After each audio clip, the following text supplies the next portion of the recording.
In this video, I will give you my opinion on this premium durian. If you have never heard about this amazing tree and its wonderful fruits, I have more neophyte-friendly videos about them in my durian playlist. I will most probably lose some subscribers with this video, as I keep complaining about being so broke in Canada, and here I am making a video on durians again, one of the most expensive fruits on the planet. But my followers know that I mostly have been eating instant noodles this whole summer while living on a budget. And you guys also asked for more videos on durians. So make sure to like, subscribe and activate notifications to encourage me to continue making these insanely expensive videos. So I was out to the Asian grocery store the other day to replenish my ramen noodle reserves. I usually try to avoid the tropical fruit section because it's a money pit as far as I'm concerned. But that day, something shiny in the durian shelf caught my attention. To make a long story short, I ended up bringing this thing back home. The plastic bag seems to be sealed, but I somewhat can pick up the unmistakable perfume of a durian inside. I believe the scent is escaping from those tiny holes. I'm not sure whether the holes were intentionally or not made by someone, or whether they were caused by the spikes of the durians inside or outside of the bag. To be honest, I have seen these packages in the past, but they were always placed on a shelf dedicated to premium durians. That day, they were placed on a common shelf with the other fresh but non-premium durians that come without any protective packaging. What got me decided to pick up a durian that day was that the two sets of durians were also sharing the same price tag. Getting a premium durian for the same price of a standard durian, who does not want a deal? But was this a marketing gimmick or a real good deal? Current durian market segmentation starts with frozen durians, followed by fresh unnamed varieties that are often twice as expensive. At the higher end of the price range are premium named varieties like the Thai Monthong variety or the Malaysian Musang King variety. It is not uncommon to see premium durians commanding prices that are twice as high as those of standard durians. Premium durians are usually shipped by air in fancy packaging like this one. And it seems to me that up until recently, the name of the variety was always clearly indicated on the packaging. Not with this premium durian sold at the price of a standard fresh durian.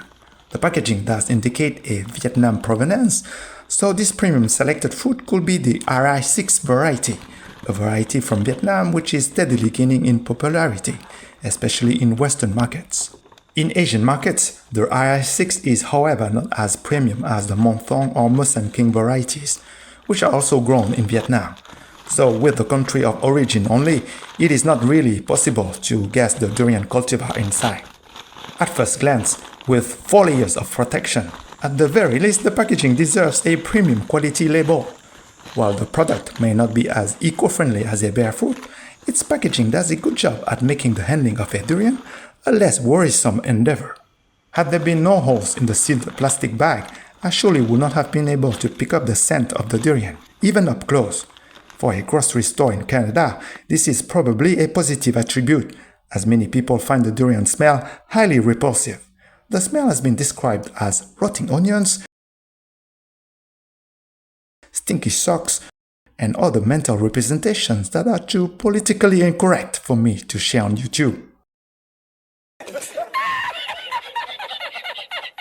I guess this packaging is both customer friendly, especially for the store customers who do not consume durians, and also consumer friendly, with an easier handling for the consumers like me who cannot get enough of this wonderful fruit.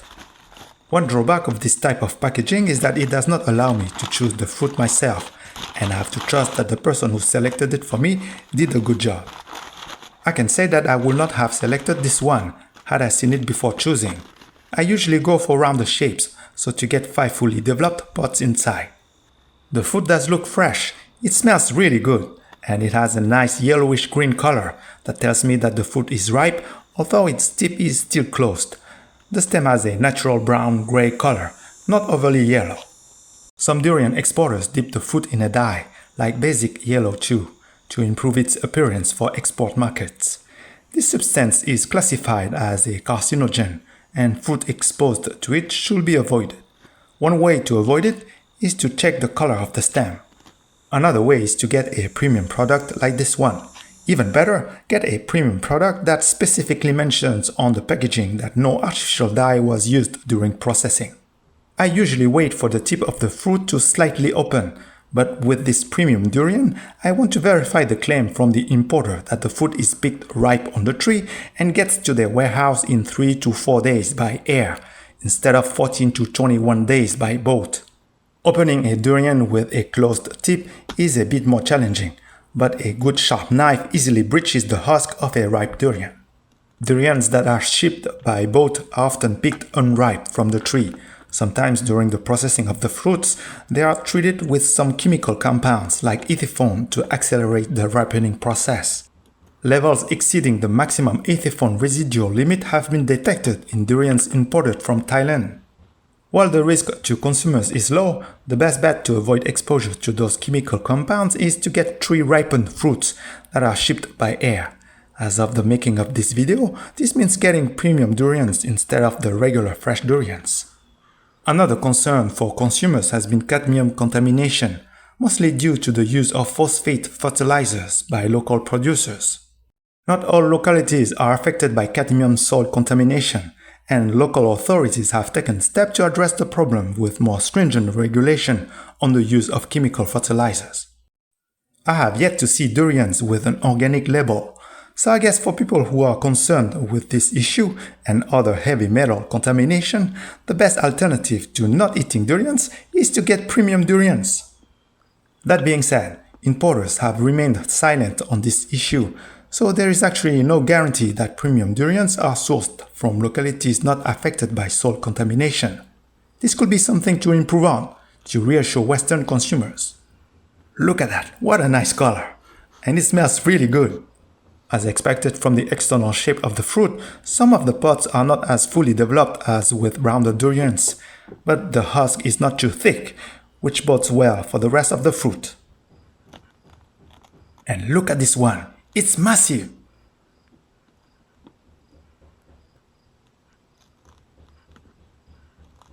And this one is huge! Again, the husk has an almost perfect thickness, not too thin to protect the fruit during transport, and not too thick to maximize the pulp content.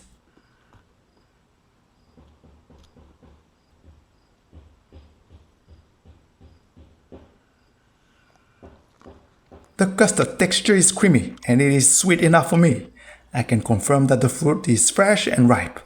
It most probably is an RI6, as its flavor and sweetness are relatively mild compared to the best durians I had in the past. Consumers in Asia usually favor the bolder flavors of premium varieties such as the Mustang King, but for the Western markets, that boldness may not be the best-selling argument to gently introduce new consumers to the durian fruit. About half of the seeds are flat seeds, which further contributes to maximizing the volume of the edible content. One negative point could be the multiple underdeveloped seeds, which was to be expected given the shape of the fruit, but this is more a negative point for people like me who enjoy trying to grow a durian tree from seed. The weight of the packaging is 117 grams, or 0.26 pounds. The weight of the seed content is 171 grams, or about 0.38 pounds. The sections of the husk weigh 293 grams, plus 274 grams, plus 212 grams, plus 147 grams, plus 111 grams, for a total of 1,037 grams, or 2.29 pounds. So the total weight of the non-edible content is 2.93 pounds. Considering that the total weight of the package is 4.5 pounds, the ratio of edible pulp content is 35%. Excluding the packaging, the ratio of edible pulp content climbs to 37%. This is pretty good, considering that the average ratio is around 28 to 30%. Overall, I'm pretty satisfied with this durian. It had almost without doubt not been frozen, and it was fresh and ripe. It had 5 pods inside, although they were not all fully developed, and it tasted at least as good as a standard fresh durian. Will I get this premium product instead of non-packaged fresh durians if I had the choice? I'm not sure. As I said, it was its price tag that led me to pick it up out of curiosity and ignore my reluctance to buy a fresh fruit without actually seeing it. It is an interesting offering, but its value proposition could be made more compelling to beginners and connoisseurs alike by just adding more information on the packaging, such as the absence of additives or the name of the variety.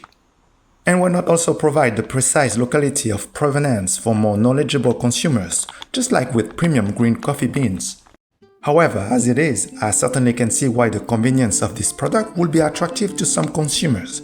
And if the packaging can help broaden the market for this wonderful fruit, why not?